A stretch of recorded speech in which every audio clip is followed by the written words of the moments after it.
The climate is changing. Oceans are warming. Extreme weather is more common.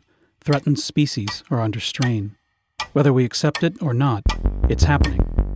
What we might do about it is up to us. We're on borrowed time.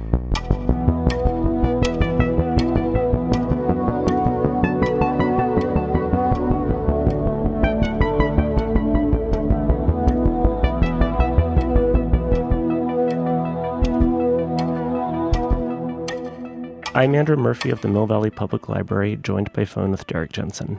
Derrick Jensen is a longtime grassroots environmentalist and is the author of more than 25 books, including Strangely Like War, which addresses deforestation and the motivators of deforestation. This is our third interview together for the Borrowed Time series, and the topic today is Redwoods. Okay. I'm going to take the dogs outside and go sit in the sun. Okay.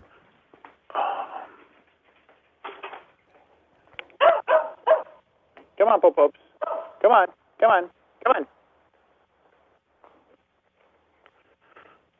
Okay. I might edit out this first question, but especially because I know you just walked outside, this seems perhaps fitting to start with this. I'm just curious if you are enjoying the sunlight in the spring through the trees as much as I am. Yeah. I love sitting out in the sun and looking at the trees. And it's kind of funny that I say sitting in the sun because I remember talking to a Tolowa man many years ago, and he was talking about the history of this region. And he was saying, back before conquest, what was really the sort of the prime real estate was the areas that were open, because the entire region was completely blanketed with forest. And so if you get some meadow, that's where you want to be, because you can go sit in the sun. The entire region was heavily forested. Now in this moment, I'm sitting in a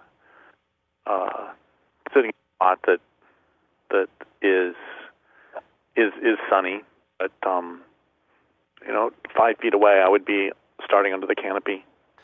Yeah, I wasn't sure if it was the same where you are, where I am, which is Mill Valley, and there's our library is in a park with redwoods, and right now in the the springtime, the sunlight is just creating this complete tonality of color that's different than it was even a few weeks ago, and I just wasn't sure if it would be the same up there or not. Well, there's this a little bit off topic, I guess, maybe, but there is a specific place in the forest that when I die, I want to be put there. And part of the reason I want to be put there is because there's slant of light and the color of light in the summer from like 4 to 7 or 5 to 7 is just this most beautiful shade of I guess I should say most beautiful color, because I don't even know. I mean, it takes on some of the colors of the dead red beetles, so it's like a rusty orange sunlight that is among the most beautiful things I've seen. So I guess I'd just kind of like to start with some terms to help contextualize the rest of the interview, and those terms would be old growth, ancient growth, and native forest. What do those words mean to you?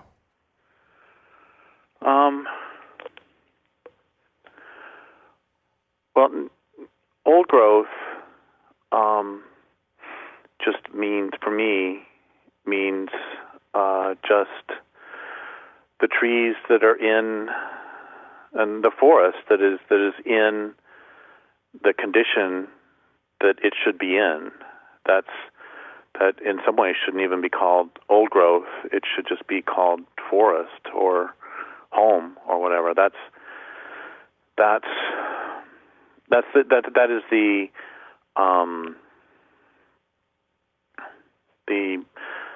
the natural state of forests.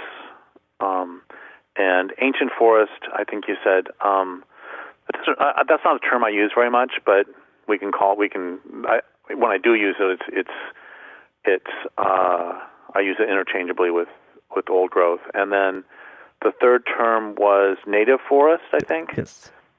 And native forest means a couple things to me. One of them means that the trees aren't invasive, so there's a difference in my mind between protecting the forest, the plants, the species who are supposed to live there.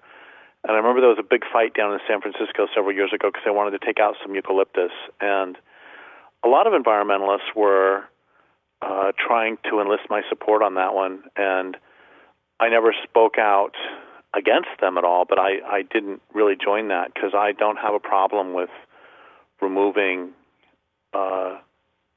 exotic invasive species and encouraging the native species to come back. And of course, it was in the city, so it's less, in some ways, less of a big deal than on the country. But the important thing is that when timber companies cut and then they replace the native forest with a tree farm, that's an entirely different thing. And I remember seeing a poster back in the 90s that it was of a tree farm, and I think the caption was something like, "This is a desert." And I was just I'm just, for a book I'm working on right now, I'm writing, just the last couple of days, I was writing about the book is about marijuana legalization, and I was writing about pests. And of course, the main pests that I was describing were humans. And then I said, leave them aside. And then I went off on this tangent about how I don't like the word pests, because what people normally consider pests are really nature's way of trying to restore the diversity that should be there instead of a monocrop. And so I was going through the ways, what a monocrop presents to a, quote, pest, which is basically an infinite banquet hall with no predators and no and not much resistance to you going through and just eating everything you want. And how this plays out in forests too, where they replace these wildly diverse places with monocrops, because that's the economic, that's the best way to make money. And so of course you're going to get, quote, pests, end quote, in there trying to turn it back into a native forest. So when I was outside a minute ago, I could, in that moment, and I know this because I just listed them a couple days ago for the thing I'm working on. There's 8 different species of trees that I could see from that spot, and 7 or 8 different species of bushes I could see from that spot, and I don't know how many different species of wildflower and grass that I could see just from that one place. And this is a redwood forest. Everybody knows that Northern California on the coast here is a redwood forest, but honestly, there's redwood, Doug fir, western red cedar, Port Orford cedar, cascara, alder, willow. I don't know if we're up to 8 yet. There might be another couple species that I've forgotten. So a native forest is really thick with many different species normally, and in a mosaic, and each different species is playing out its role in that community, and then also native forests are full of dead trees. I don't know if your listeners know, but dead trees are usually more important to the forest for habitat than live trees are. Think, birdhouses. Think them nesting in the cavities. Or I just read the other day, somebody sent me an article about a bear who was, they caught a video of a bear hibernating 50 feet up in a tree in a big hollow. Evidently the tree was big enough that there was a hollow 50 feet up, big enough for the bear to sleep in. Anyway, so a native forest will have lots of dead trees, both on the ground and standing, and will have its relatively full complement of appropriate animal species then too, and fungus species, of course. Great, thank you. I was asking in part, and it ties to the sunlight question, because I wasn't sure if, because the trees you're surrounded by are older than the ones I am, if it looked the same. But no, I'm not sure if these are older. This is third growth here, and it was cut the last time in the 70s. Oh, okay. And then my mom and I moved in the late 90s, and the promise we made to this land was that it would never be cut. And so when I die, I'm going to pass it on to, I've already made these arrangements, I'm in the process of making these arrangements, but I'm going to pass it on to a land trust. But in any case, these trees here are about, if we say, I don't know what year in the 70s it was cut, but if we say 75, then this would be, 45 years old trees, so they're still pretty young.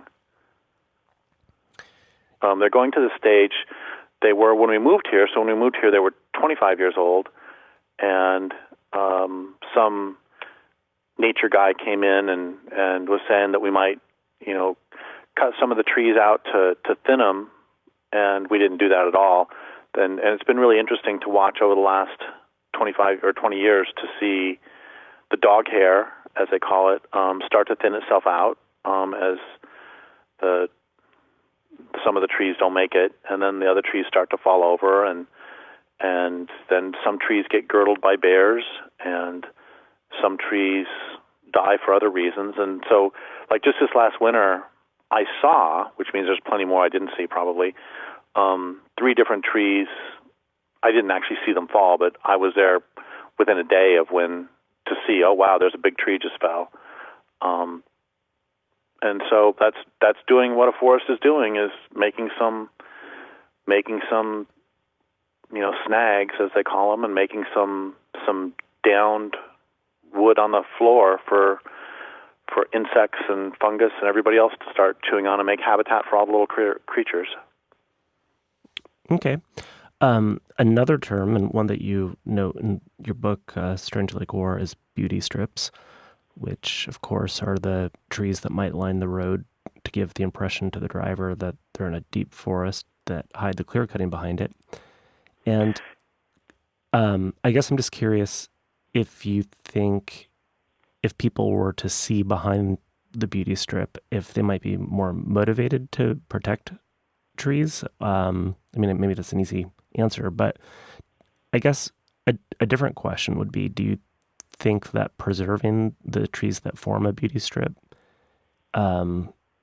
is worth logging those trees so people can see what's happening? No, I don't. I would never approve logging for propaganda reasons,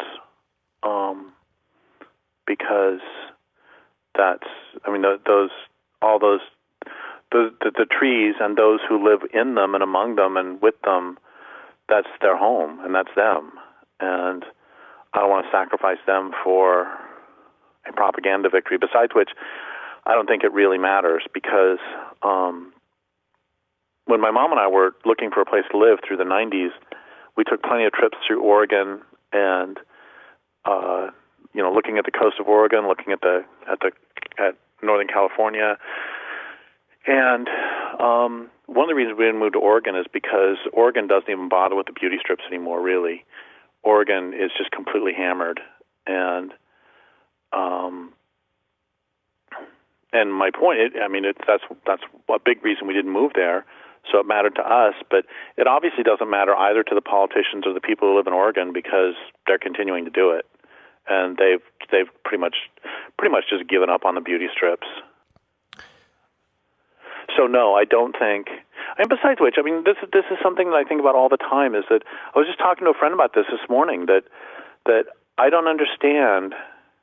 given how bad things are, and given how incredibly destructive this culture is of the natural world, I don't understand why there's like, in the whole world, there's like 35 of us public intellectuals who will point out that civilization is inherently unsustainable. I don't understand why you have all these people just spinning out just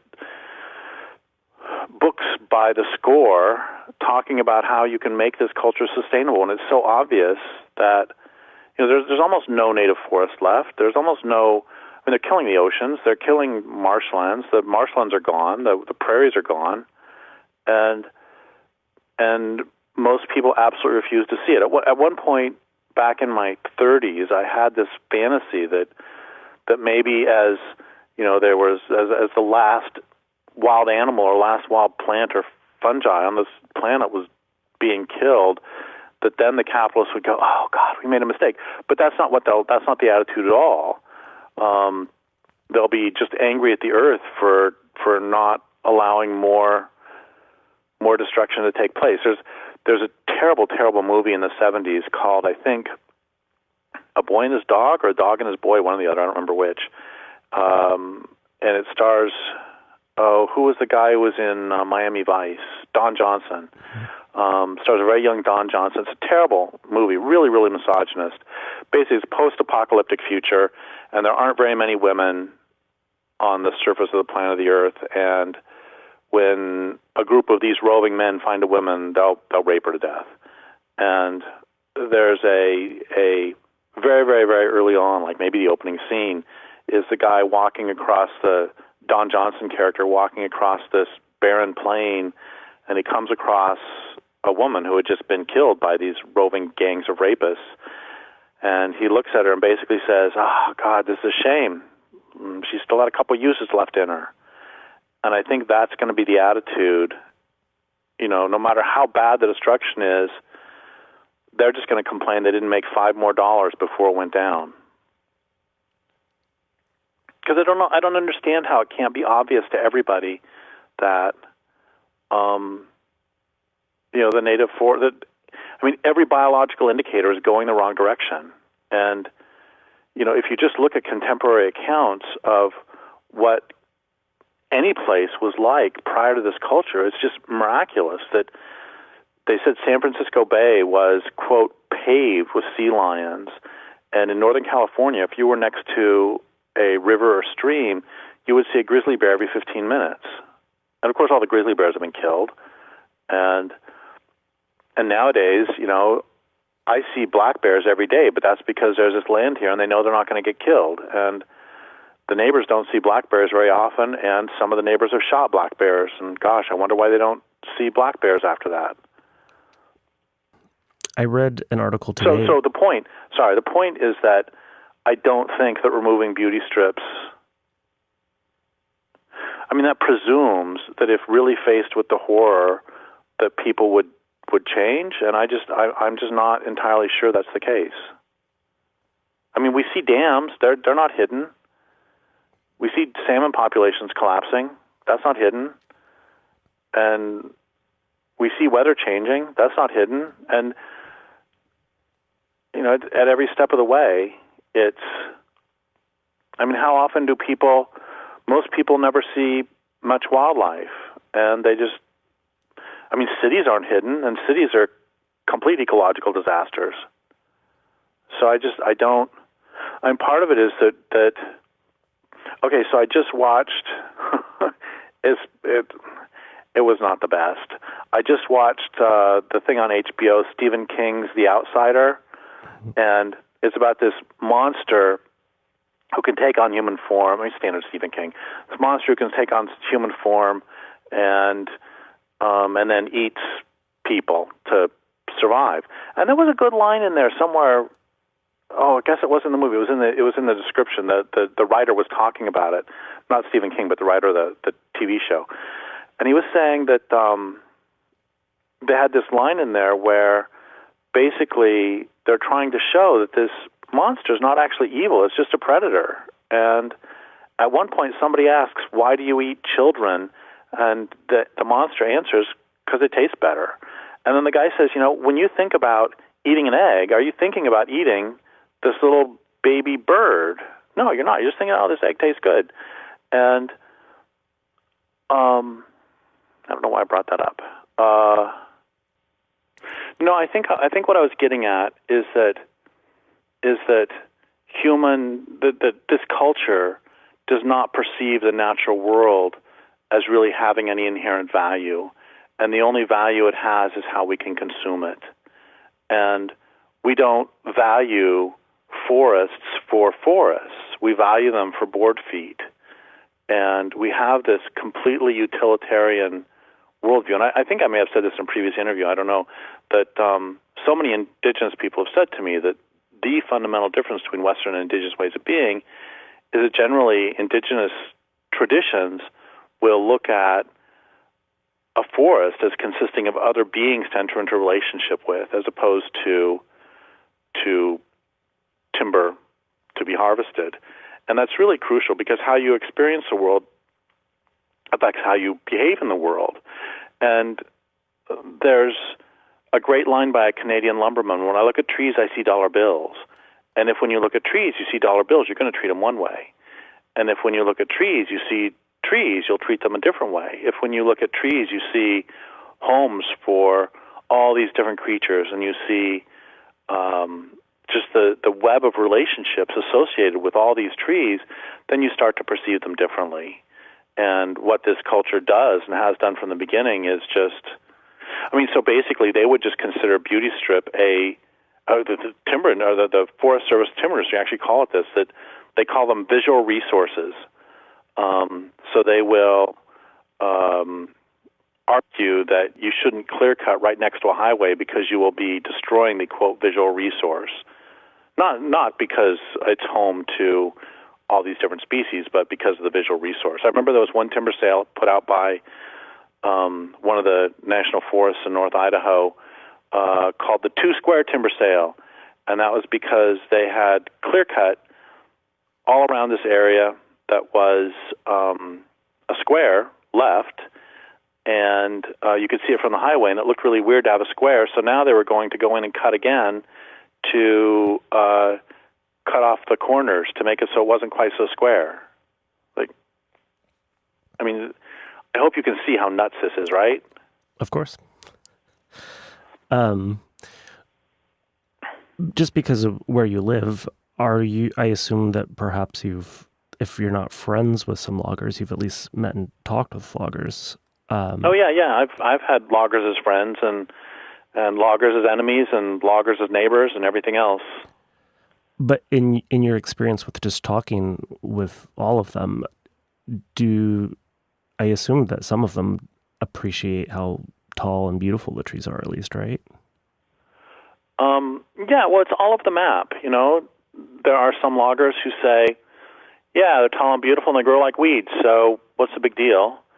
And there are others who have essentially humored me, and I'm sure laughed at me behind my back for thinking that trees are living beings.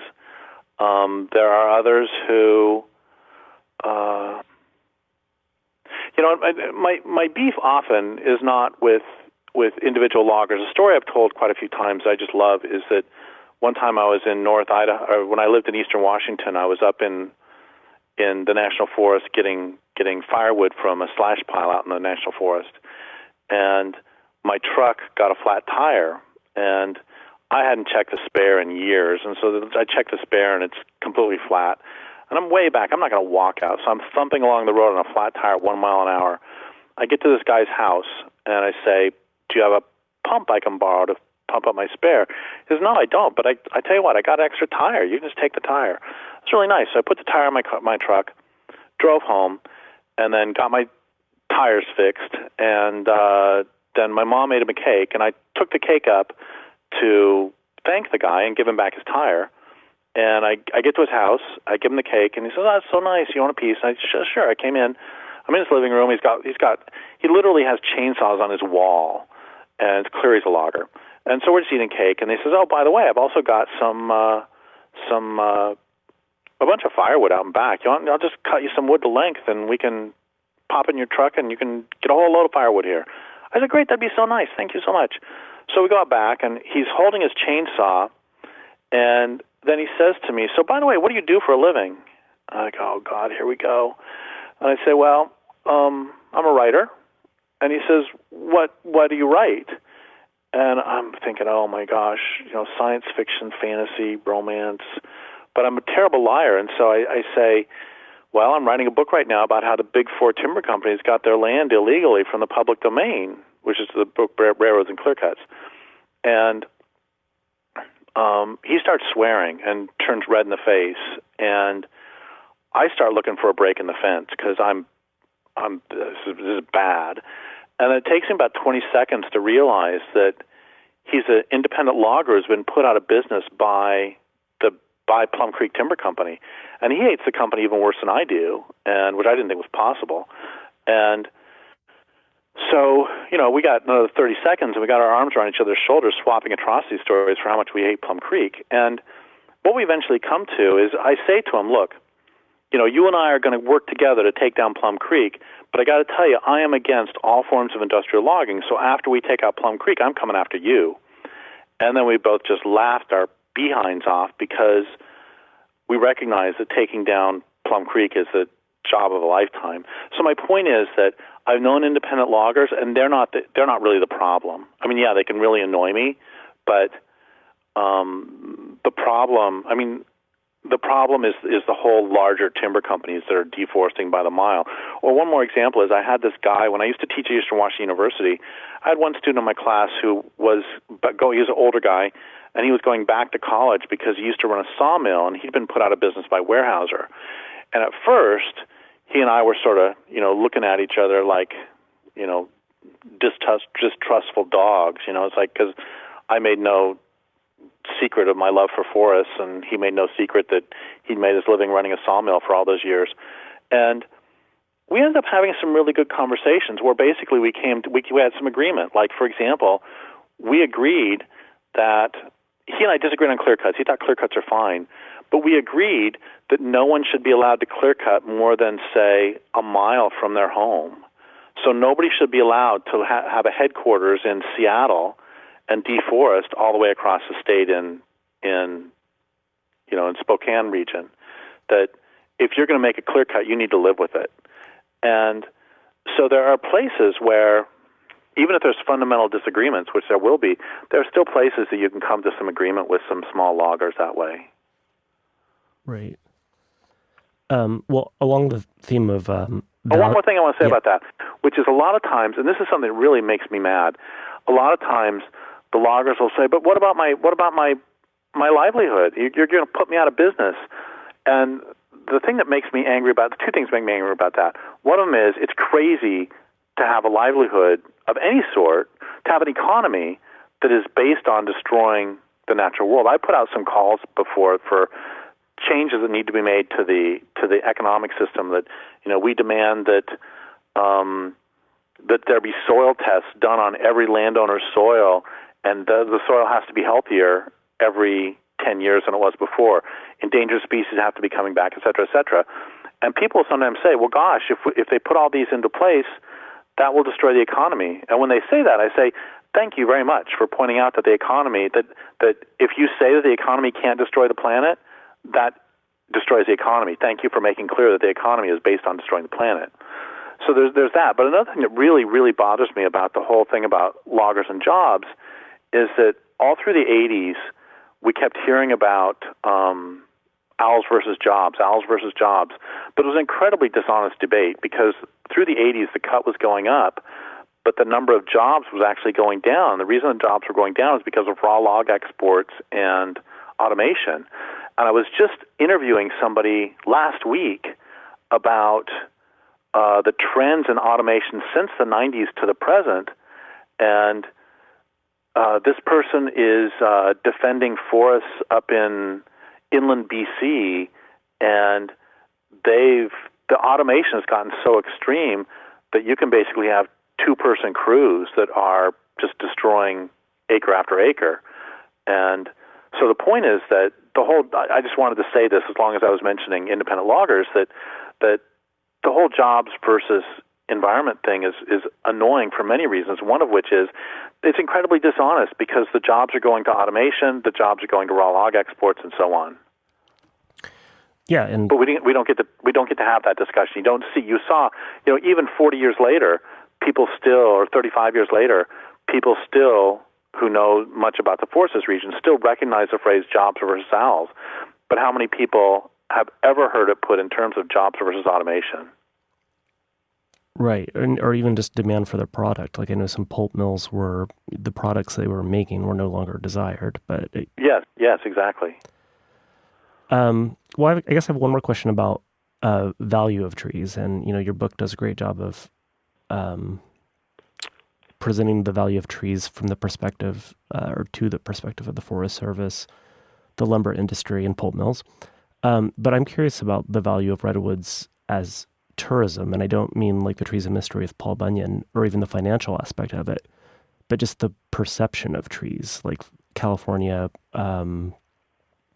just rightly highlighting them as a unique thing to the area, but kind of, the state doesn't have the best track record for conserving the trees, and it seems like a sad irony to print postcards of so many of them.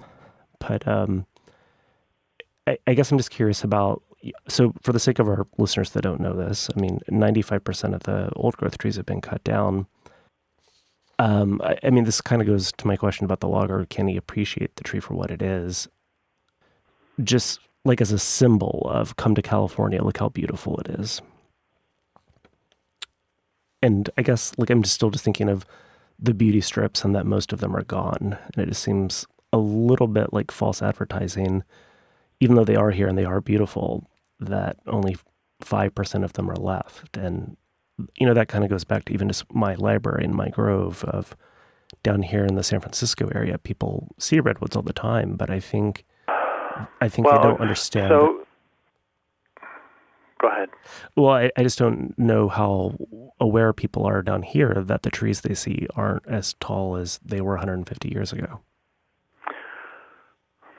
Well, a few things. On one hand, one of the reasons that I ended up moving here is because before I was born, my mom went on what is called Howland Hill Road back in the 50s. She went on Howland Hill Road, fell in love with it, and when we were looking for a place to live in the 90s, she said, she went to the local park place and said, there's this road I went on in the 50s. It was so beautiful, and is that in this county? Can you tell me? And they pointed us right to it. And it's anytime anybody comes to visit, I take them there. It's just I don't understand. I don't understand how people could destroy the planet anyway. But when you see those ancient trees, I don't see how anybody could destroy them. Of course, New York City was old growth forest before they destroyed it too. But anyway, so on one hand, yes, that one of the reasons that I'm in California right now is because my mom went on that road in the 50s and was always, for the rest of her life, like that was her dream, was to live near these incredible beings. So that's one thing. Another thing is, I remember back in 1989, I think it was, I interviewed Dick Manning, who more recently in the last 30 years, has written several books on grasslands, but his first book was about forests and about, I think it was called The Last Stand, and it was about how he was fired from the Missoulian because he refused to take the timber industry position, but instead was defending the trees. And when I talked to him, a couple things that he said that really struck me a lot were, one is that basically there are no intact forests or very few intact forests in the United States. So basically what we have are museums. And, you can go and walk through it and you'll see these big, beautiful trees, but the attendant, so many of the other attendant animals who are supposed to be there have either been killed or fled. And still we need to protect all of them, and he was very insistent on that. But we shouldn't pretend when when I walk through the forest here, I shouldn't pretend that it is a real forest. It is the best it can be. I'm not trying to diminish this forest, but I've mentioned many times that I see black bears every day, and the truth is I probably shouldn't be seeing black bears every day. What I should be seeing is grizzly bears, and even in the last 20 years I've moved here, I'm starting to worry about banana slugs even. I don't see as many banana slugs as I used to, and I see far fewer insects of all sorts. I see far fewer spiders of all sorts. And the other thing that he said to me is, at one point I said, gosh, I just wish we could set aside some land, and then in 500 years it'll be old growth. And he said, that's not how it works, Derrick. That yeah, it can take on some old growth characteristics, but recognize what a slow process this is, because in 500 years, you haven't even gone through half, a quarter of the carbon cycle, because a lot of these trees can live to be 1,000 years. So at 500 years, they're just entering middle age. And after they get to be, let's say they live to be 1,000 years old. So at 500 years, they're middle-aged, and then at 1,000 years old, they're old, and then they die after that. And then it's going to take them another 500 years to rot. It's going to take them a long time to rot. So you haven't even gone through the nutrient cycle. In 500 years, you're nowhere.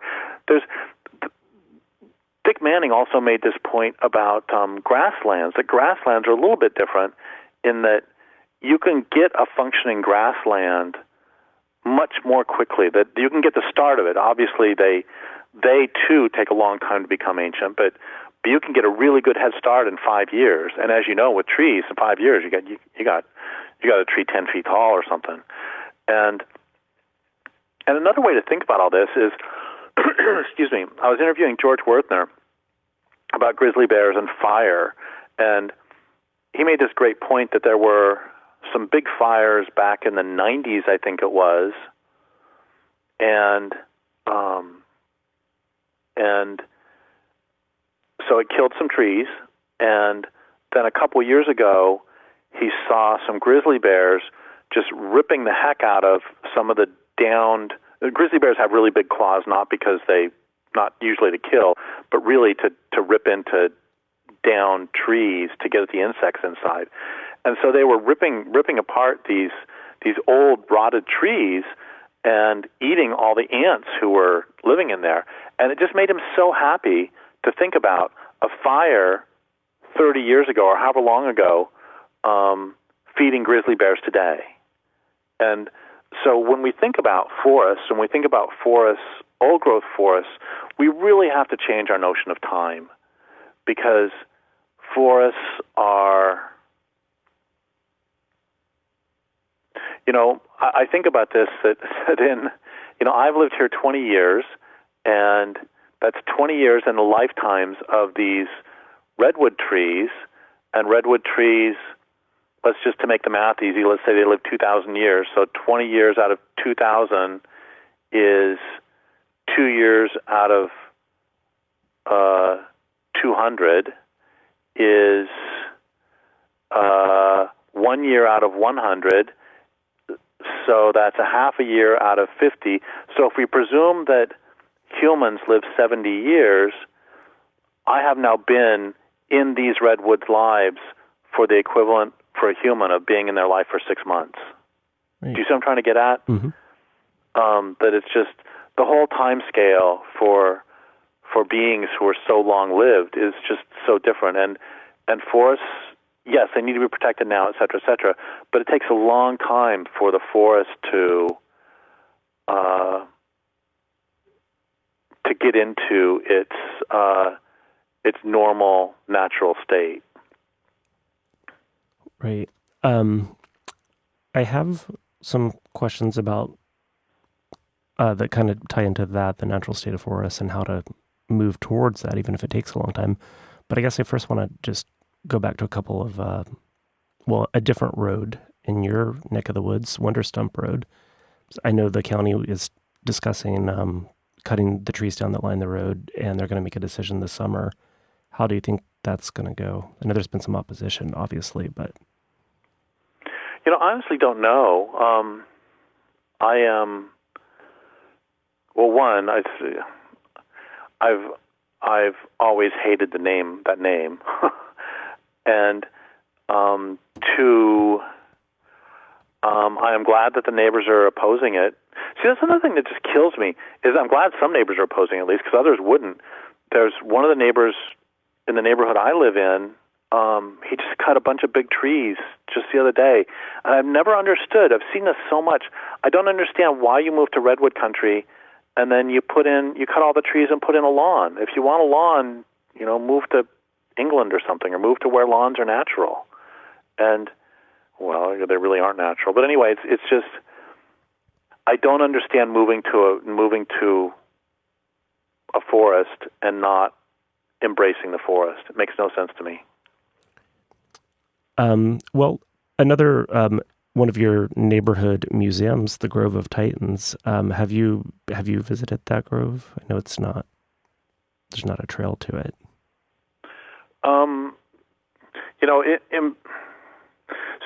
One project that I'm just finishing with Fiona Cork, and I've been working on it for 10 years or so, but gosh, longer than that. But it consists of a whole bunch of questions like, who are you? What do you love? It's. I got the idea for it from, I was in a restaurant and they had a bunch of Trivial Pursuit cards there that you could look at while you waited for dinner. And over the years, I started thinking, hey, that'd be pretty fun to have more serious questions. And then also, you could use them on speed dating. Do you consider non-humans to be persons? And if the person says no, it's like, okay, next. Or something, I don't know. Anyway, so one of the questions is, if you're walking in the forest, you have a choice between taking a path you love and taking a different path, which do you usually choose? And for better or for worse, every time I go out into the old growth, there's one path that I always want to go on. And I've gone on other paths like once or twice, but the Nickerson Ranch Creek Trail, I just adore that path. And every time I'm going to go walk in the old growth. It's like I always go to the same one. So, I live in this place that has all these old growth trails, and I've walked one 1,000 times. Not 1,000. I've walked one 500 times. And I've walked 15 others once each. I don't know what, good or bad or neutral that says about me, but it's just the case. So I know the Nickerson Ranch Creek Trail inside out, but every other trail I barely know. Okay. But I brought up the Grove of Titans because it's been in an undisclosed location for years, but people know where it is, and they trample the ground to get there, and they're in the process of building a boardwalk. And I guess I've just, in recent years, the last 2 years especially, every time whether I'm tide pooling or at a national park, I'm just shocked at how people interact with the space. And I don't expect you to know the answer to this, but knowing that there's a boardwalk going to that grove of trees, which is some of the tallest trees in the world, I just don't know if that is going to be better for the habitat to have the ground that people are already trampling protected, or if by attracting more people to it, that it's just going to cause other unforeseen damage to the area. Well, it's really hard because, they have to make the oldest bristlecone. They have to hide where that is, because if they let it out, some jerk is going to go cut it.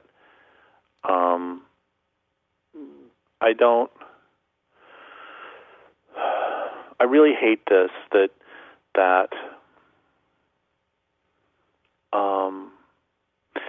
the last great auk egg was grabbed by a collector. And there is this imperative at the core of patriarchy to violate that This is not inherent to all humans, but it's inherent to patriarchy. That I love this line by, I think it was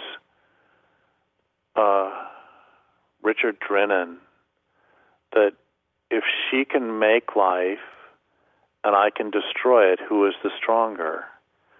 And there is this patriarchy is based on this notion that I am superior to everyone else.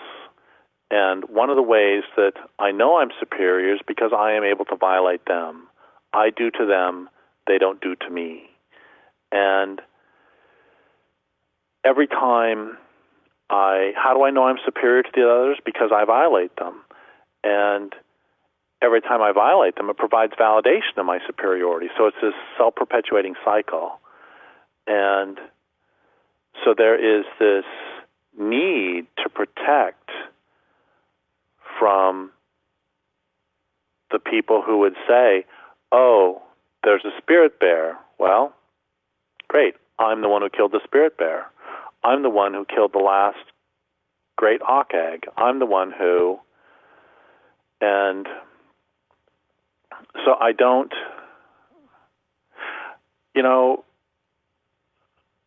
I interviewed Dave Foreman back in the 90s, and the right wing got really, really upset at one paragraph in there that I never found.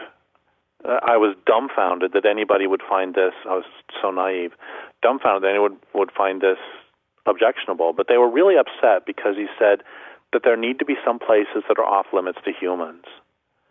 And when you have this patriarchal perspective that everything is violable, then anybody setting any boundary that makes anything off limits to you is outrageous. And that's part of what I hate about this culture, is that it doesn't believe in limits of any sort. That's one reason for overpopulation, is that we don't believe that ecological limits exist. And science has this at its core, that there are no limits to human knowledge. And, we have to look inside, we have to probe all the way to the deepest folds of the ocean, we have to bomb the moon, and we have to violate the integrity of genetics, and we have to violate the integrity of the atom, and, we have to smash them. And it's horrifying to me. And the same thing, this is fractal. It's the same thing at every level. And so I have a friend who lives who teaches at Humboldt State, and he has a friend who loves to rock climb. And they both want to be very sensitive to the local nations.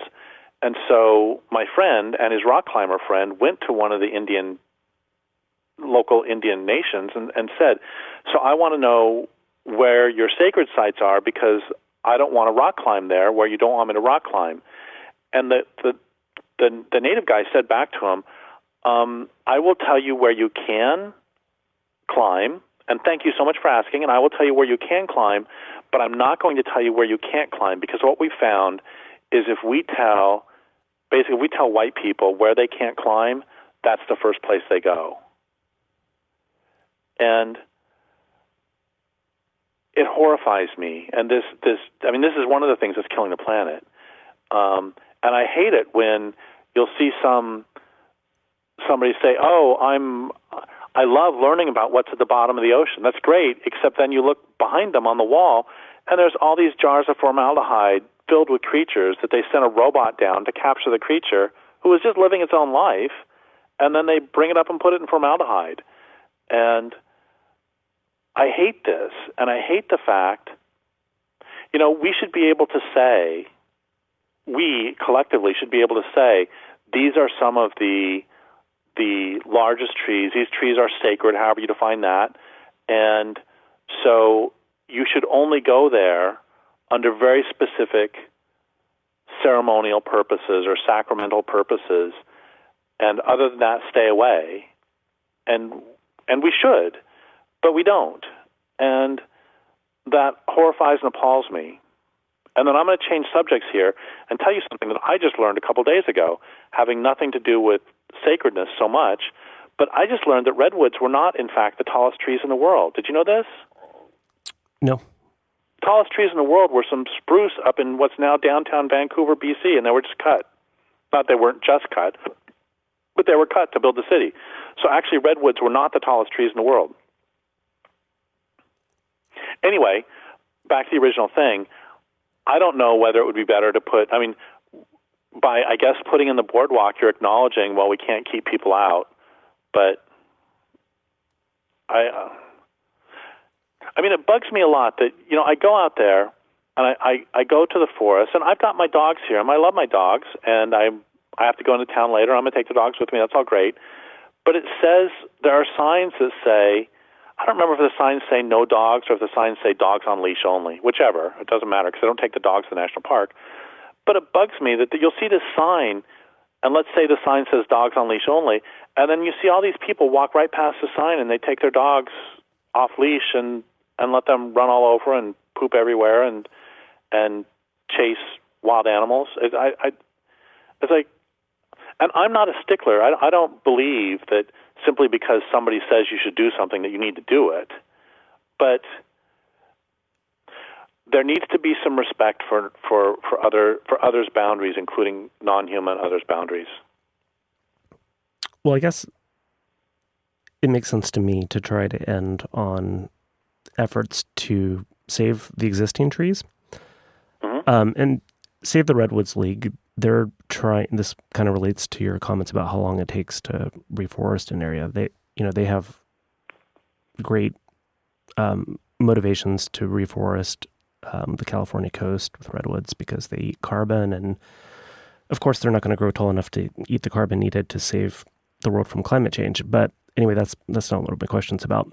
They just purchased the Alder Creek Grove of sequoias, which contains the fifth largest tree in the world right now that's still alive, which has been on private property for decades, and 25 sequoias have been cut down over the years, but most of them still remain. This goes back to value because the lumber from sequoias wasn't desired. But the purchase itself took over a decade, was sold for over $15 million, and Save the Redwoods is going to keep the property for 10 years and then hand it over to the Forest Service, sell it to the Forest Service, with the hopes that they'll include it as part of the Sequoia National Park and Kings Canyon National Park.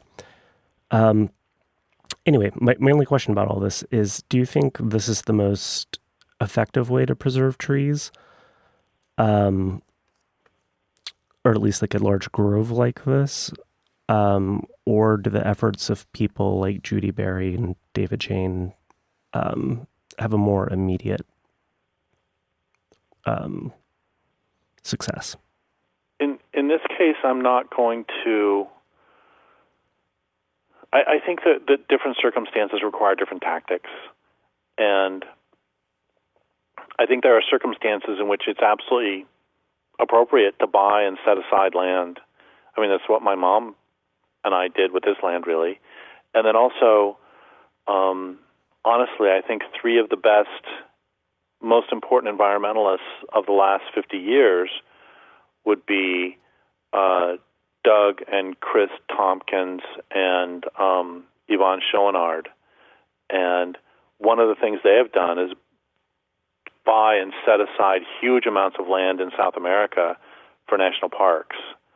And I think the importance of that cannot be overstated. And that doesn't alter the fact that there are times when it's appropriate to do that. And you use the talents you've got. If Save the Redwoods League has $15 million to do this, do that. If you don't have $15 million, then, but you do have a rope and some plywood that you can make into a tree platform, then you can try tree sitting. It's like you use the tactics at hand. I have from the beginning of my work been completely I don't care what tactic is used so long as the land is protected. So it's like, I don't care. I have no problem with the fact that a deal was reached to take out the dams on the Klamath. That's great. That's wonderful. And I would also have no problem if somebody were able to take them out on their own. That's fine. I don't care. I don't think the salmon care. And I don't think the forest really cares whether it is protected by somebody filing legal appeals or buying the land or putting their body between chainsaws and the trees. I don't think it really matters. It wouldn't matter to me. I mean, that's one of the ways I think about this, is would it matter to me if, remember Schindler's List and how one of the things he was doing is he was buying the lives of the people. And I wouldn't care. I wouldn't care if a bunch of commandos came in and broke the camp open and we got out, or whether we ourselves were able to make the escape like happened at Treblinka, or whether it was like, or whether some rich guy came and bought us to be free. I wouldn't care. It's just, I want to be out of the concentration camp. You see what I'm getting at? Mm-hmm. It's like, it doesn't matter to me. And I don't think it matters to the trees. And the important thing is that they remain standing and they remain protected. Okay. And I've gotten in some trouble for this. This is one of the things I don't understand is about a year or two ago, somebody got really mad at me because there's some billionaire guy bought a whole bunch of land, I think in Wyoming or Montana or somewhere, to set aside. And I applauded this as a good idea. And I don't know why people were mad, but I don't know. But what they were saying is, wow, so your billionaire friend, that's not a billionaire friend. I didn't know the guy's name until the day before when I saw the article. I was just glad he set aside the land. And yes, I understand that behind every fortune lies a crime, but so what? He's got the money now, so I'm glad that he set it aside for sage grouse. It's like, I don't understand why somebody could complain. People complain at everything. Anyway, no, I think that I don't care. I don't care. If they buy it, that's great. If they do it some other way, it's great. If it is protected because the entire culture collapses, that's best of all.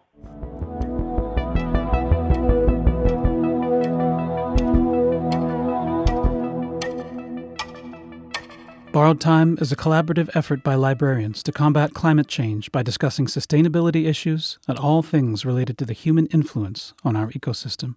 For more episodes, visit borrowed-time.org.